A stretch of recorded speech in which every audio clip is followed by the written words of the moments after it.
Tangent का slope है उसको हम किस तरीके से फाइंड आउट करते हैं। तो जो टेंजेंट का स्लोप है वो फंक्शन की initial instantaneous rate of change के बराबर होती है, और उसको हम किस तरह मालूम करते हैं, जो एवरेज रेट ऑफ चेंज है फंक्शन की, delta Y over delta X. तो इस पे जब हम डेल्टा एक्स को बहुत स्मॉल करते हैं और डेल्टा एक्स की limit delta x tends to zero apply करते हैं, तो then this becomes instantaneous rate of change, और geometrically that is the slope of tangent. ठीक है, तो ये आपके पास स्लोप ऑफ टेंजेंट निकालने का फार्मूला है कि आप फंक्शन की value x plus delta x पर मालूम करते हैं, उसको उसमें से माइनस करते हैं उसकी old value at F X. ये आपके पास जो है चेंज इन फंक्शन है, फिर आप इसको डेल्टा एक्स से डिवाइड करते हैं, ये एवरेज रेट ऑफ चेंज है। और जब आप इस पर ये लिमिट अप्लाई करते हैं कि delta x tends to zero, तो then it becomes instantaneous rate of change, और ज्योमेट्रिकली स्लोप ऑफ टेंजेंट है। जैसे ये आपके पास कोई कर्व है, अब इसके किसी भी पॉइंट के ऊपर अगर आप टेंजेंट ड्रॉ करते हैं और आप उसका स्लोप फाइंड आउट करना चाहते हैं, तो आप इस फॉर्मूले की मदद से मालूम करेंगे। तो स्लोप ऑफ ए कर्व क्या होता है, तो किसी कर्व के स्लोप का मतलब क्या होता है, किसी कर्व के स्लोप का मतलब यही है उस कर्व के टेंजेंट का स्लोप। तो अगर हम किसी पॉइंट पी के ऊपर कर्व का स्लोप मालूम करना चाहते हैं, तो इसका मतलब यही है कि हम पॉइंट पी के ऊपर जो टेंजेंट ड्रॉ कर रहे हैं हम उसका स्लोप मालूम करें। ठीक है, तो slope of a curve at a point is the same thing as the slope of tangent to the curve at the same point. तो किसी कर्व के स्लोप का मतलब यही है कि आप उस कर्व के टेंजेंट का स्लोप मालूम करें, या किसी कर्व के किसी पॉइंट पर, किसी कर्व के किसी पॉइंट पे स्लोप का मतलब यही है कि आप उस पॉइंट के ऊपर उस कर्व के टेंजेंट का स्लोप मालूम करें। तो स्लोप ऑफ ए कर्व वही चीज है जो slope of tangent to the curve है। ठीक है, तो अब जैसे फॉर एग्जांपल ये आपके पास एग्जांपल है कि find the slope of the curve. ये कर्व दिया हुआ है y is equal to 4x square minus 1 at x3। तो जब x की वैल्यू, इनपुट की वैल्यू 3 हो, इंडिपेंडेंट वेरिएबल की वैल्यू 3 हो, तो उस पॉइंट के ऊपर इस कर्व का स्लोप क्या होगा। तो हमें पता है कर्व का जो स्लोप है वो एक्चुअली इस पॉइंट के ऊपर कर्व के टेंजेंट का स्लोप है। तो हम इस कर्व के टेंजेंट का स्लोप मालूम करते हैं। तो वो हम किस तरह मालूम करेंगे, वो इस फंक्शन की जो इंस्टेंटेनियस रेट ऑफ चेंज है उसकी मदद से। तो ये आपके पास फार्मूला है। ठीक है ना, ये आपके पास फार्मूला, इसकी मदद से हम मालूम करते हैं। तो ये एफ एक्स आपको गिवन है। तो अगर आप एक्स को चेंज करते हैं बाई डेल्टा एक्स, तो एक्स की जो न्यू वैल्यू होगी वो एक्स प्लस डेल्टा एक्स होगी। इस एक्स की न्यू वैल्यू पर जो फंक्शन की न्यू वैल्यू है वो F at x plus delta X किस तरह मालूम करेंगे। तो जो भी आपको फंक्शन दिया हुआ है, तो उसमें जहां जहां पे आपका इनपुट एक्स है उसको आप रिप्लेस कर देंगे by X plus delta X. तो 4x की जगह x plus delta X whole square minus 1, इसको हमने एक्सपेंड कर लिया, इसको a plus B whole square से मैंने एक्सपेंड करके 4 से मल्टीप्लाई कर दिया। तो ये फंक्शन है x प्लस डेल्टा एक्स आ गया। इसमें से हमने fx को माइनस किया, fx से 4x स्क्वायर माइनस 1, माइनस से मल्टीप्लाई करेंगे तो ये माइनस 4x स्क्वायर और माइनस माइनस प्लस 1 हो जाएगा। तो minus 4x square plus 4x square cancel हो जाएगा, प्लस 1 और माइनस 1 कैंसिल होगा। तो ये आपके पास वैल्यू आ जाएगी। इसमें से देखें आप डेल्टा एक्स कॉमन ले सकते हैं, डेल्टा एक्स को हमने कॉमन ले लिया। अब हम क्या करेंगे, हम एवरेज रेट ऑफ चेंज मालूम करने के लिए दोनों साइड को डेल्टा एक्स से डिवाइड करेंगे। दोनों साइड को हमने डेल्टा एक्स से डिवाइड कर दिया, क्योंकि delta X is not equal to zero. ये चीज जरूरी है ताकि हम डेल्टा एक्स को कैंसिल कर सके। तो हमने डेल्टा एक्स को कैंसिल कर दिया, फिर हमने इसके ऊपर लिमिट अप्लाई करी है। जब हमने लिमिट अप्लाई करी है तो देन ये आपके पास क्या है, ये स्लोप ऑफ कर्व है या slope of tangent to the curve है m। तो यहाँ पे हमने राइट हैंड साइड पे जो एक्सप्रेशन है at x plus 4 delta X, इसके ऊपर हमने लिमिट अप्लाई करी, delta x tends to zero. तो जहाँ पे डेल्टा एक्स अपीयर हो रहा है वहाँ पे हमने जीरो रख दिया, क्योंकि कोई इंडिटरमिनेट फॉर्म नहीं आएगी। तो हम लिमिट्स के थ्योरम यूज करके डायरेक्ट लिमिट पुट करके इसे कैलकुलेट कर लिया, 8x आ गया। तो ये स्लोप ऑफ द कर्व आ गया एट एनी पॉइंट। अगर हमें किसी खास पॉइंट पे चाहिए, जैसे x एट x3 चाहिए, तो इस पॉइंट के कोऑर्डिनेट्स हम इसमें सब्स्टिट्यूट कर लेंगे। तो x की जगह 3 रख देंगे तो स्लोप 24 आ जाएगा। ठीक है, तो अब आ जाइए ये जो आपका सारा बैकग्राउंड है डेरिवेटिव के लिए। अब हम चैप्टर 3 को स्टार्ट करते हैं, जो कि आपके पास डेरिवेटिव से मुतालिक है। तो डेरिवेटिव क्या होता है, डेरिवेटिव किसी भी फंक्शन की रेट ऑफ चेंज को कहते हैं। तो कोई भी फंक्शन है जो दो वेरिएबल्स x और y के दरमियान रिलेशनशिप है, जिसमें x इनपुट है, इंडिपेंडेंट वेरिएबल है, y डिपेंडेंट वेरिएबल है, आउटपुट है। तो जब x चेंज होता है तो y चेंज होता है। तो सबसे जो इंपॉर्टेंट चीज होती है किसी भी फंक्शन में वो ये है कि वो किस रेट से चेंज हो रहा है। वो चेंज हो रहा है लेकिन किस रेट से चेंज हो रहा है। तो जो किसी भी फंक्शन की जो रेट ऑफ चेंज है उसको हम उसका डेरिवेटिव कहते हैं। तो ये डेरिवेटिव की डेफिनेशन है। तो जो डेरिवेटिव है ये उसकी नोटेशन है, dy ओवर dx को क्या कहते हैं, derivative of y with respect to x, and that is equal to rate of change of y with respect to x। तो अब जो rate of change of y with respect to x है, अब हम जो है इसको मालूम करने के तरीके देखेंगे। हमने चैप्टर 3 में देखना है कि जो मुख्तलिफ टाइप्स के फंक्शंस हमें गिवन है, तो हम उनके रेट ऑफ चेंज या उनके डेरिवेटिव हम किस तरह मालूम कर सकते हैं।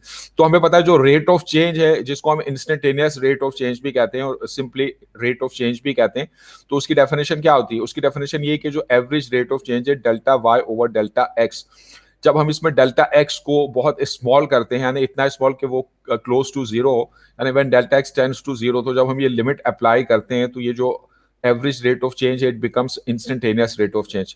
तो ये जो इंस्टेंटेनियस रेट ऑफ चेंज है यही आपकी फंक्शन की रेट ऑफ चेंज है, और by definition that is equal to derivative of y with respect to x। तो ये डेरिवेटिव निकालने का फार्मूला है, ये डेरिवेटिव निकालने का मेथड है।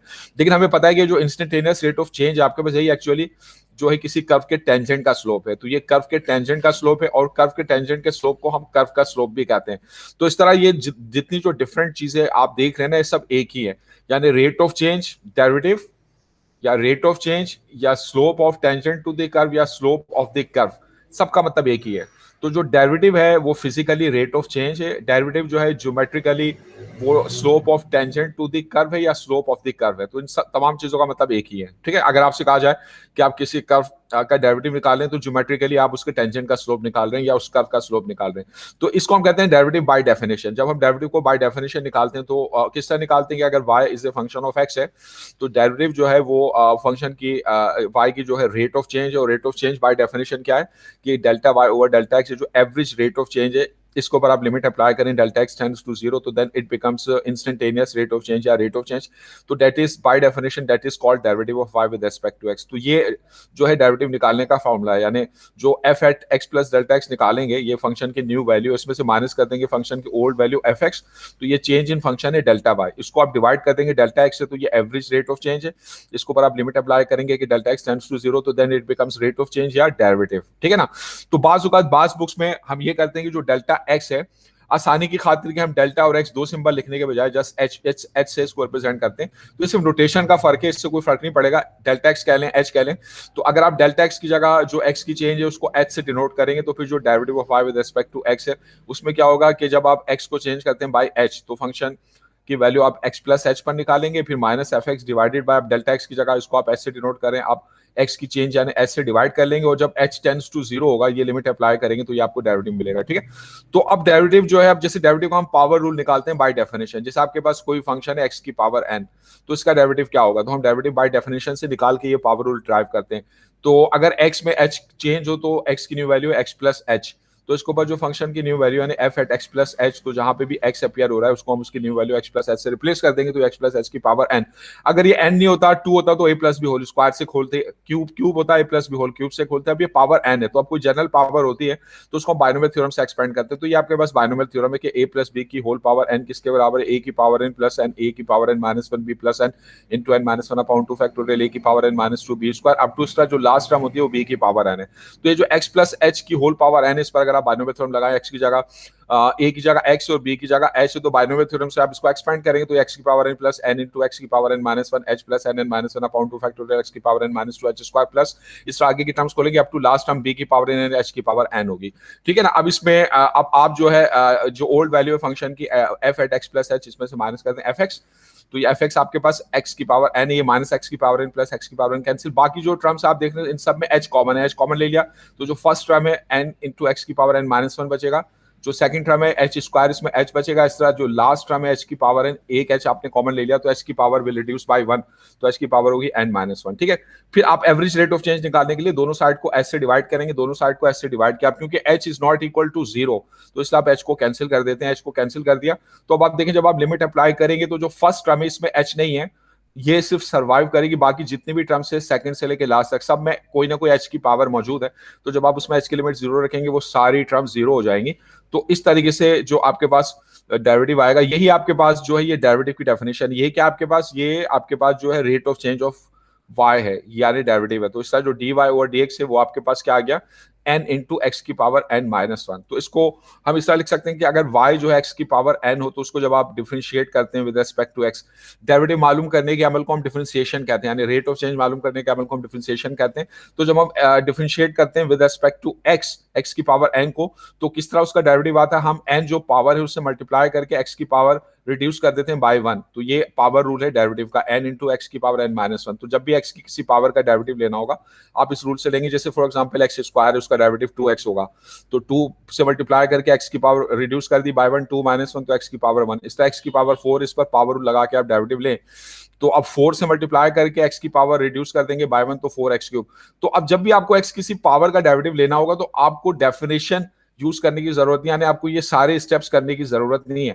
हमने ये पावर रूल बना दिया तो हम डायरेक्ट जो है अब पावर रूल लगा के डेरिवेटिव लेंगे। तो अगर आपके पास 1 ओवर x है, इसका डेरिवेटिव किस तरह लेंगे, इसमें x को ऊपर शिफ्ट करेंगे, इसकी पावर -1 है, अब इसके ऊपर पावर रूल लगा दे। तो पावर रूल क्या कि पावर -1 से मल्टीप्लाई कर दें और जो पावर है रिड्यूस कर दें बाय 1, -1 तो -1 -1 -2 है, तो x को नीचे शिफ्ट करेंगे तो पावर +2 हो जाएगी। तो 1 ओवर x का जो डेरिवेटिव है, जो रेट ऑफ चेंज है, वो -1 ओवर x स्क्वायर। इस तरह अगर अंडर रूट x है, आप इसका डेरिवेटिव लें तो रूट को आप पावर में एक्सप्रेस करें, तो रूट को पावर में एक्सप्रेस करते हैं, पावर हाफ होती है, तो अब इसके ऊपर आप पावर रूल लगाए, इसमें पावर n की जगह हाफ है, तो हाफ से मल्टीप्लाई करके x की पावर रिड्यूस कर दी, n -1 हाफ -1, तो हाफ -1 को ऊपर एलसीएम से सॉल्व करें, एलसीएम 2 है तो ये 1 -2 हो जाएगा, वो -1 ओवर 2 है, इसको नीचे शिफ्ट करेंगे तो पावर x की 1 ओवर 2 है, और x की पावर 1 ओवर 2 का मतलब है अंडर रूट x। तो इस तरह अंडर रूट x का जो डेरिवेटिव हमें मिलेगा विद रिस्पेक्ट टू x, वो 1/2 अंडर रूट x है। तो अब आगे ये जो है मैं एक फार्मूले के तौर पे यूज करूंगा, जब भी मुझे अंडर रूट x का डेरिवेटिव कैलकुलेट करना होगा, मैं इन सारे स्टेप से गुजरने की जरूरत नहीं होगी, मैं डायरेक्ट ये जो है डेरिवेटिव यूज कर लूंगा। इसी तरह आप जैसे कोई एक एग्जांपल लेके find the derivative of y is equal to 1 over x by definition. अगर हमें डेफिनेशन से डेरिवेटिव निकालना है तो हम किस तरह निकालेंगे, जैसे ये डेफिनेशन है, ये डेफिनेशन डेरिवेटिव की आप delta y over delta x निकालें, उस पर ये लिमिट अप्लाई करें, डेल्टा x टेंड्स टू 0, तो इस तरह आपको डेरिवेटिव मिलेगा। या आप f निकालें at x plus delta x और फिर minus fx divided by delta x, ये फंक्शन की या y की एवरेज रेट ऑफ चेंज, इस पर ये लिमिट अप्लाई करें। तो यहाँ पे जो फंक्शन आपको दिया हुआ है y is a function of x है आपके पास, तो fx है 1 ओवर x। तो अगर आप x को रिप्लेस करते हैं by x plus delta x इसकी न्यू वैल्यू से, तो इस पे फंक्शन की वैल्यू क्या होगी, तो आप जहां जहां पे भी फंक्शन में x अपीयर हो रहा है उसको आप x प्लस डेल्टा x से रिप्लेस कर दें, तो f eight x plus delta x आ गया 1/x प्लस डेल्टा x। तो इस तरह जो fx प्लस डेल्टा x में से आप माइनस fx करें, यानी फंक्शन की न्यू वैल्यू में से ओल्ड वैल्यू, तो ये 1 over x plus delta x में से माइनस कर दे 1 ओवर x। आप चाहे इसको आप डेल्टा x की नोटेशन में लिखें या h की नोटेशन में, इट्स अप टू यू, जिसमें आप कंफर्टेबल हैं। तो अब अगर हम डेल्टा x यूज, अब अगर हम नोटेशन चेंज कर देते हैं, अगर हम डेल्टा x की जगह जो है h यूज करेंगे, तो फिर हम इस तरह लिखेंगे f eight x plus h minus fx is equal to 1 over x plus h minus 1 over x। इसमें एलसीएम ले लिया x into x plus h, तो x प्लस h कैंसिल होगा, ये x 1 से मल्टीप्लाई होगा, माइनस फिर यहाँ पे x plus h, x cancel होगा, x प्लस h ये 1 से मल्टीप्लाई होगा, तो ये माइनस x प्लस h है, माइनस से मल्टीप्लाई कर दिया x माइनस h, x से x कैंसिल हो गया आपके पास, ऊपर माइनस h बचा, तो ये आपके पास जो डेल्टा y आ गया। फिर आप क्या करेंगे, आप दोनों साइड को h से डिवाइड कर देंगे, x की चेंज से दोनों साइड को h से डिवाइड किया, क्योंकि h 0 नहीं है तो ये h से h कैंसिल हो गया, तो ये बचा -1 over x into x plus h। फिर हमने इसके ऊपर लिमिट अप्लाई करी कि h टेंड्स टू 0 हो, तो जब ये लिमिट अप्लाई करेंगे तो ये जो लेफ्ट हैंड साइड है आपके पास बाय डेफिनेशन ये क्या है, ये derivative of y with respect to x है, ये डेरिवेटिव की डेफिनेशन है। अब लेफ्ट हैंड साइड पे आप लिमिट सब्स्टिट्यूट करते हैं, क्योंकि आपको कोई इंडिटरमिनेट फॉर्म नहीं मिल रही है, तो h की जगह जब आप 0 रखेंगे तो ये -1 over x into x plus 0 x है, तो ये इस तरह y का डेरिवेटिव आ जाएगा -1 ओवर x स्क्वायर। तो y यानी जो 1 ओवर x हमें गिवन है उसका हमने बाय डेफिनेशन डेरिवेटिव निकाला है, वो -1 ओवर एक्स स्क्वायर, ये बाय डेफिनेशन निकाला है। जबकि ऊपर मैं इसका डेरिवेटिव जो है पावर रूल से निकाल चुका हूं, ये रहा। ये जब हम पावर रूल लगाएंगे तो हमें ये डेफिनेशन के सारे स्टेप्स करने की जरूरत नहीं होगी, हम पावर रूल यूज करेंगे तो इसका 1-2 स्टेप्स में हमें डेरिवेटिव मिल जाएगा। तो डेफिनेशन से हम सिर्फ जो थ्योरम्स हैं उनको ड्राइव करने के लिए अब यूज करेंगे, या रूल्स को ड्राइव करने के लिए। फिर आगे हम जब डेरिवेटिव लेंगे ना, तो उसमें हम उन रूल्स को डायरेक्ट यूज करेंगे, हमें कोई डेफिनेशन यूज करने की जरूरत नहीं होगी। हाँ, जब आपसे ये कहा जाए कि आप डेरिवेटिव बाय डेफिनेशन लें, तो फिर आपको ये सारे स्टेप्स करने की जरूरत है, ठीक है। तो अब जैसे और आपके पास कोई कांस्टेंट है वो चेंज नहीं होता, तो अगर आप इसके रेट ऑफ चेंज या डेरिवेटिव निकालेंगे वो 0 होगी, आप इसको ड्राइव कर सकते हैं उसी तरह डेफिनेशन की मदद से। तो जो डेरिवेटिव ऑफ ए कांस्टेंट है 0, जैसे 4 का डेरिवेटिव 0 होगा, -11 का डेरिवेटिव 0 होगा।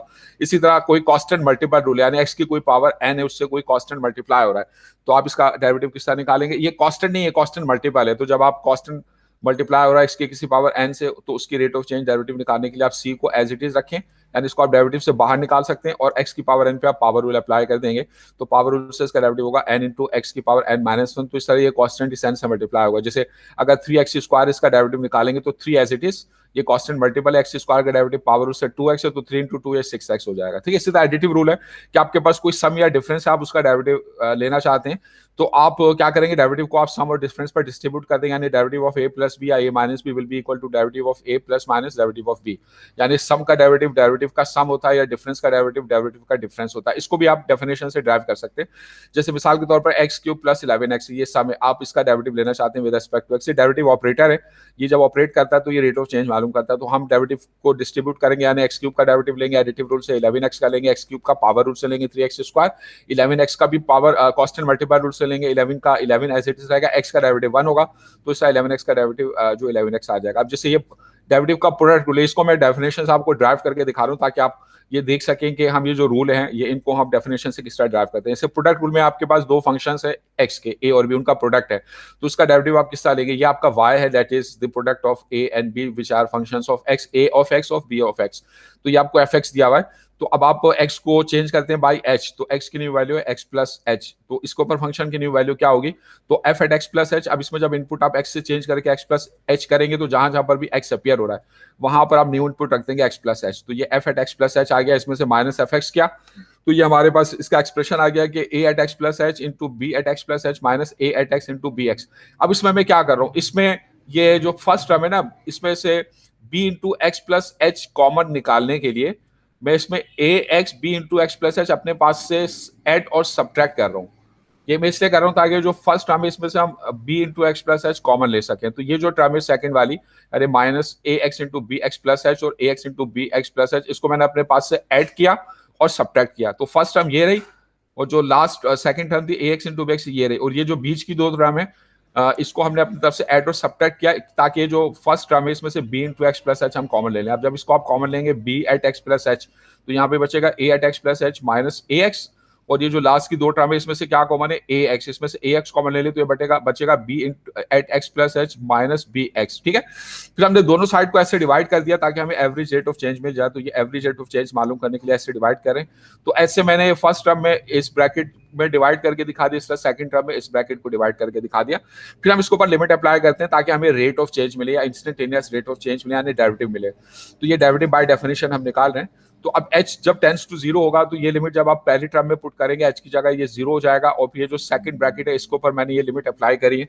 इस तरह सेकंड टर्म में आए ये लिमिट ये ब्रैकेट वाली टर्म पे अप्लाई करी। ऐसा क्यों किया? क्योंकि जो ब्रैकेट में जो हमने लिमिट अप्लाई कर रहे हैं तो ये आप देखें ये आपके पास क्या है? ये डेरिवेटिव ऑफ ए है, ये ए के डेरिवेटिव की डेफिनेशन है कि a at x plus h minus a x divided by h, और एच की लिमिट टेंड्स टू जीरो, तो ये क्या बन गया? That is derivative of a with respect to x. इसी तरह जो सेकंड टर्म में ये जो आपके पास ब्रैकेट है ये डेरिवेटिव की डेफिनेशन के मुताबिक that is the derivative of b at x है। ठीक है ना?